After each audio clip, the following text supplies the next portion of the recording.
Rote hari ini.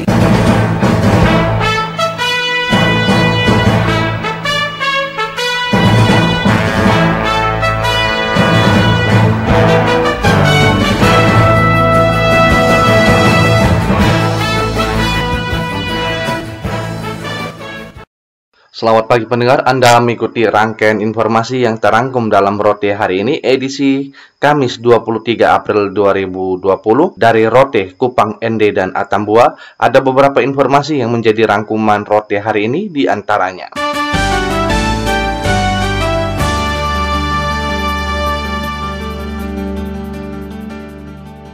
Menjelang Ramadan, harga kebutuhan pokok di Rotendao stabil. Dina Yulianti menurunkan laporannya. Kepala Dinas Koperasi UKM Perindustrian dan Perdagangan Kabupaten Rotendao Johannes Veo ketika dikonfirmasi RRI melalui via telepon mengatakan, walaupun dalam pandemi virus corona dan menjelang memasuki bulan Ramadan tahun 2020, pantauan Dinas Koperasi UKM Perindustrian dan Perdagangan Kabupaten Rotendao hingga sekarang menjelang Ramadan kebutuhan pokok di pasaran masih ada dan harganya masih relatif normal. Tidak mengalami kenaikan yang signifikan, hanya terjadi kenaikan gula pasir yang diakibatkan kelangkaan gula yang terjadi. Oleh karena itu, dinas terkait belum mengadakan operasi pasar yang dikarenakan anggaran untuk operasi pasar belum ada dan masih diajukan kepada Bupati Rotendao. Dari provinsi juga si kendala di stok gula belum ada, makanya operasi pasar belum. Selagi bahan pokok itu salah satunya gula itu penting, beras, gula, minyak dari butoka gitu. Nah kalau ke Rotendao sendiri kita belum ada anggaran untuk itu operasi pasar, jadi kita juga baru buat telaan untuk kenaikan untuk Mama Bupati toh. Sementara itu, pantauan RRI di beberapa pasar dan toko-toko yang menjual sembako untuk kebutuhan pokok masih stabil. Hanya ada terjadi kenaikan pada harga penjualan gula pasir, kemasan, dan timbang, dan sekarang melampaui harga eceran yang tertinggi dengan harga gula pasir per kilogramnya mencapai Rp22.000 sampai Rp25.000. RRI Rote, Dina Yulianti melaporkan. 25 keluarga di lokasi transmigrasi lokal Translok Desa Kuili Aisele, Kabupaten Rotendao terima bingkisan sebagian bahan kebutuhan pokok. Laporan Gebi Hurek Making. 25 kepala keluarga yang mendiami lokasi transmigrasi lokal Translok di Desa Kuli Aisele, Kecamatan Lobolain, Kabupaten Rotendao, Rabu 22 April 2020 mendapat bantuan penguatan ekonomi keluarga berupa beras dan supermi dan pembagian masker dari salah seorang pejabat daerah, Pauline Haningbulu, yang adalah Bupati Rotendao.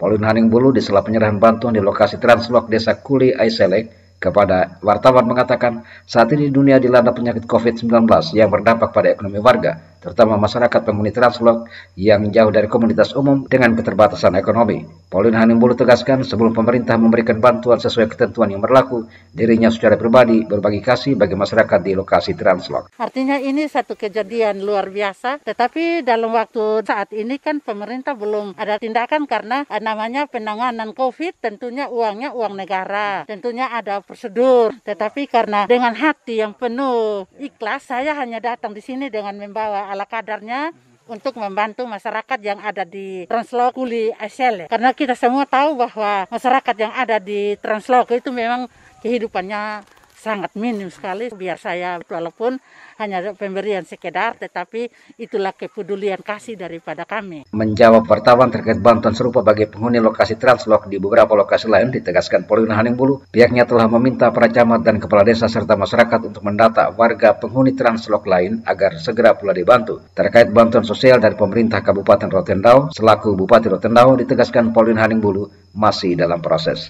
Saya memang punya tujuan untuk sasarannya hanya ada di Translok saja. Jadi ada Translok itu ada di Lobolain, tentunya ada juga di Rote Barat Daya, Barat Laut. Itu menjadi sasaran saya. Sementara saya ada minta tolong masyarakat untuk data-data yang ada di Translok. Itu yang saya hanya punya kepedulian di situ dulu karena saya juga tentunya memberi sesuai dengan kemampuan yang kami miliki. Tetapi tidak menutup kemungkinan bahwa pemerintah akan membagi kasihnya tetap masih dalam proses. Menyertai kunjungan Pauline Haningbulu pada penyerahan bantuan bagi penghuni Translok Desa Kuli Aisele, Kepala Badan Penanggulangan Bencana Daerah Kabupaten Rotendao Dik Selaning, serta PLT Camat Lobalain Nusri Sakarias, disaksikan aparat Babinsa dan relawan COVID-19 di Desa Kuli Aisele. Dari Brandao Selatan NKRI, Gebi Hurekmaking melaporkan. Warga negara Indonesia WNI di Timor Leste minta dipulangkan ke Indonesia karena situasi yang semakin sulit akibat pandemi COVID-19. Febi Leolede menurunkan laporannya. Kami berharap pihak KBRI bisa memfasilitasi kami semua untuk pulang ke Indonesia melalui jalur darat. Pandemi COVID-19 yang kian meningkat di Timor Leste ikut berdampak bagi warga negara Indonesia WNI yang berada di negara tersebut. Pemberlakuan state of emergency membuat aktivitas warga terbatas sehingga WNI sulit mendapatkan penghasilan. Seperti diungkapkan seorang warga negara Indonesia WNI Erwin Abidin yang bekerja di Timor Leste sebagai pedagang, mengakui mulai sulit mendapatkan penghasilan meski ada pembatasan dari pemerintah Timor Leste. Dirinya tetap harus berjualan karena tuntutan kebutuhan, sehingga pihaknya berharap adanya perhatian dari pemerintah Indonesia untuk memfasilitasi WNI yang masih berada di Timor Leste agar dapat kembali ke Indonesia secepatnya. Dikatakan saat ini persediaan makanannya mulai terbatas karena adanya pembatasan aktivitas berskala besar yang dilakukan oleh pemerintah Timor Leste. Kami WNI di Dili sangat mengkhawatirkan situasi saat ini karena mengingat alat tes belum memadai, sedangkan kami masih terpaksa berdagang karena tuntutan kebutuhan dan sewa toko yang tetap berjalan selama pandemi COVID-19 ini. Kami berharap pihak KBRI bisa memfasilitasi kami semua untuk pulang ke Indonesia melalui jalur darat. Mau tidak mau kami harus tetap jualan karena ada tuntutan sewa toko yang harus kami bayar, dan belum lagi persediaan makanan sehari-hari kami semakin terbatas dan serba kekurangan. Sedangkan yang jadi permasalahan kami di sini yakni karena pemerintah Timor Leste berlakukan estado emergensi yang melarang transportasi umum berjalan dan juga melarang warganya keluar rumah, sehingga sangat berpengaruh terhadap penghasilan kami karena tidak ada orang yang datang belanja. Menanggapi hal tersebut, pelaksana fungsi konsuler Kedutaan Besar Republik Indonesia KBRI di Dili, Julius Madakaka mengakui KBRI di Dili tengah melakukan pendataan seluruh WNI yang masih berada di Timor Leste melalui ketua komunitas, pimpinan BUMN dan BUMS, serta terus membangun koordinasi dengan pemerintah Timor Leste agar dapat memfasilitasi WNI yang ingin kembali ke Indonesia, karena hingga saat ini pemerintah Timor Leste masih memberlakukan lockdown total. Lanjutnya, untuk membantu WNI yang terdampak, KBRI juga memberikan bantuan berupa sembako. Saat ini KBRI Dili masih melakukan pendataan melalui Ketua Komunitas Indonesia di Timor Leste, juga melalui pimpinan BUMN dan BUMS di Timor Leste. KBRI Dili masih terus mendapatkan permohonan dan juga permintaan dari WNI di Timor Leste untuk memfasilitasi kepulangan mereka ke Indonesia. Menyikapi hal ini, KBRI Dili terus membangun komunikasi dan pendekatan dengan otoritas terkait di Timor Leste untuk kiranya dapat membuka akses perlintasan WNI untuk kembali ke Indonesia, memberikan bantuan sosial kepada warga negara Indonesia yang terdampak langsung atas wabah COVID-19. Seperti diberitakan RRI sebelumnya, warga negara Timor Leste yang positif COVID-19 terus meningkat mencapai 22 orang. RRI Atambua, Febi Leolede melaporkan.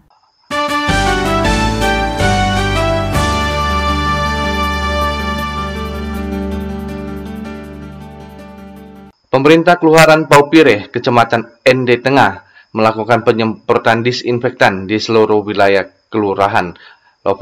Rovinus Pula melaporkan.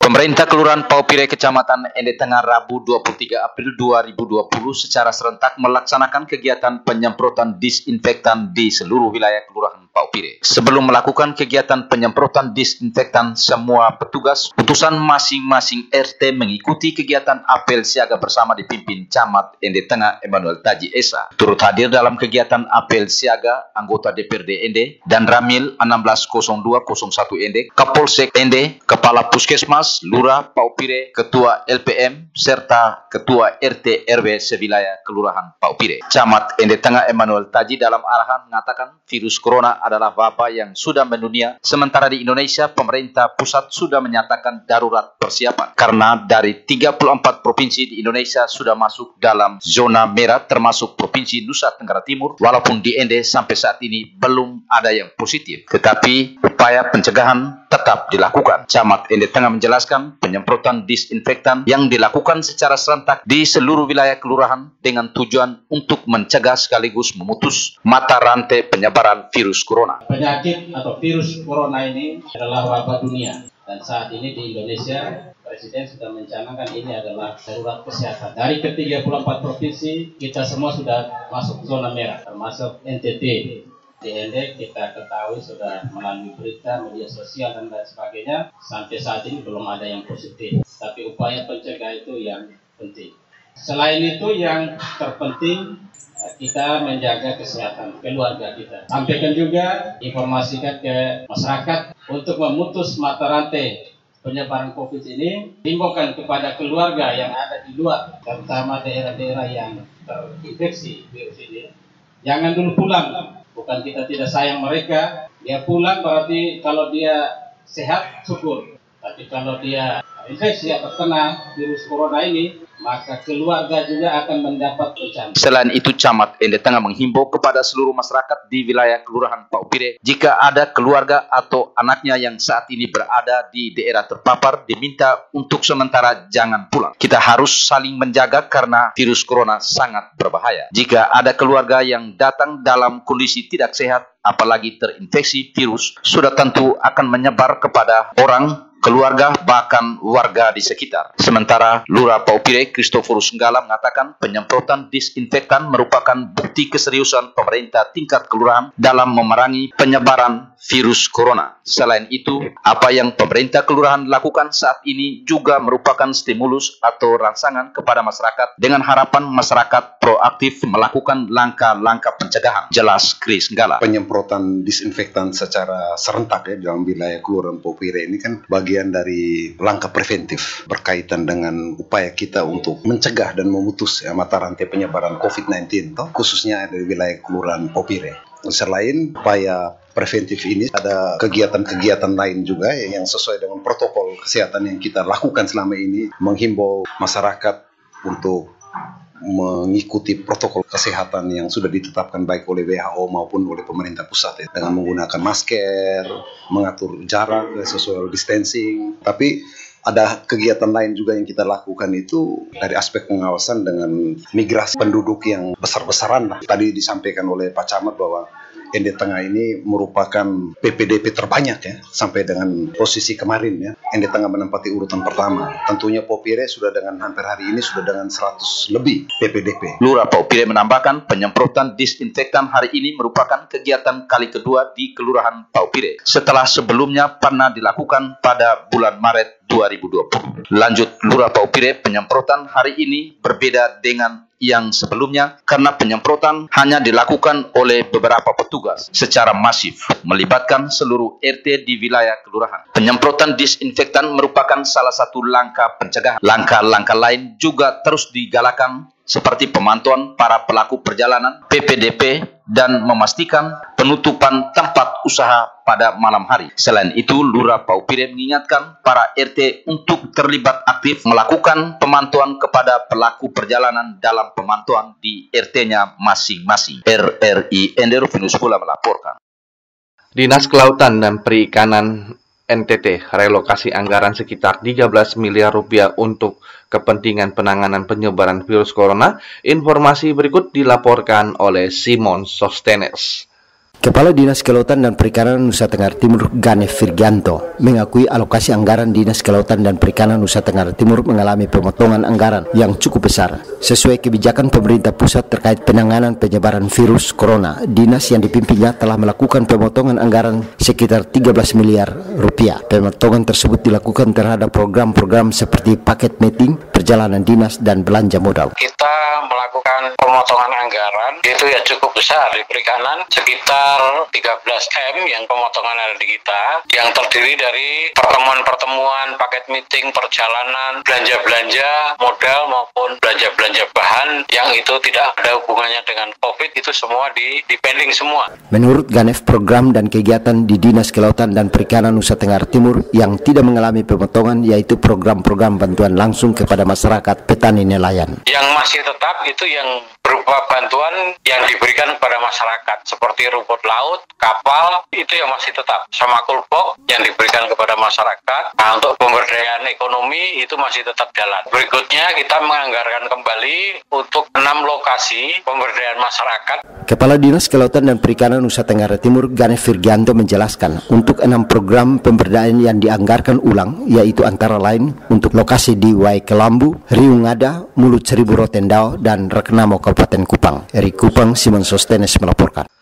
Harga kebutuhan pokok di Kota Kupang masih stabil dan tidak ada masyarakat yang jual dalam jumlah yang banyak. Penci Sakarias melaporkan. Penjualan kebutuhan bahan pokok atau sembako di Kota Kupang masih stabil. Martin Manu, salah seorang pengusaha muda di Kota Kupang, pemilik toko grosir, Toko O, di seputaran Jalan Tompelo, Kota Kupang, kepada RRI mengatakan untuk penjualan sembako masih stabil seperti hari biasa.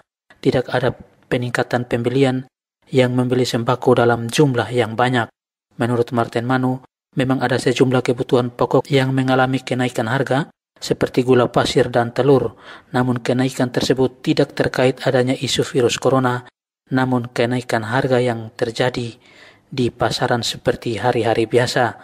Tegas Martin Manu, kenaikan harga jumlah bahan pokok sudah terjadi sebelum adanya isu virus corona dan merupakan kenaikan harga yang biasa saja. Memang harga pasaran bukan ada isu-isu soal bukan orang. Itu standarnya biasa bisa naik. Dari naik kemarin belum isu corona belum. Dia naik memang. Ya selama isu ada banyak corona ini belum ada yang beli dalam jumlah besar. Belum ada, stabil biasa.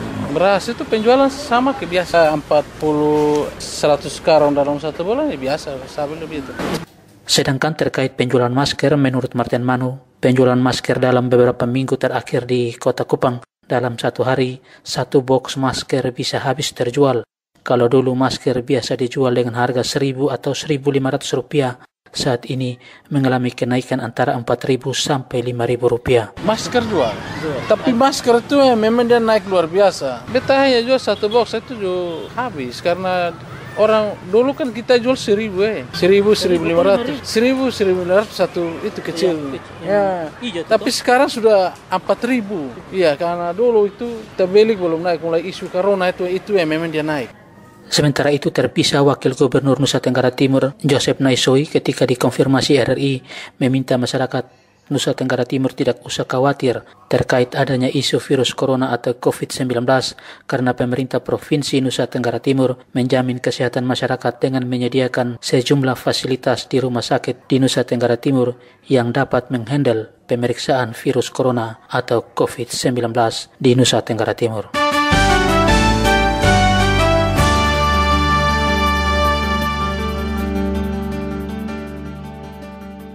Pendengar, demikian rangkaian informasi terkini yang disampaikan melalui Rote hari ini. Atas nama kerabat kerja yang bertugas, saya Rudi Hartono mengucapkan terima kasih dan selamat pagi.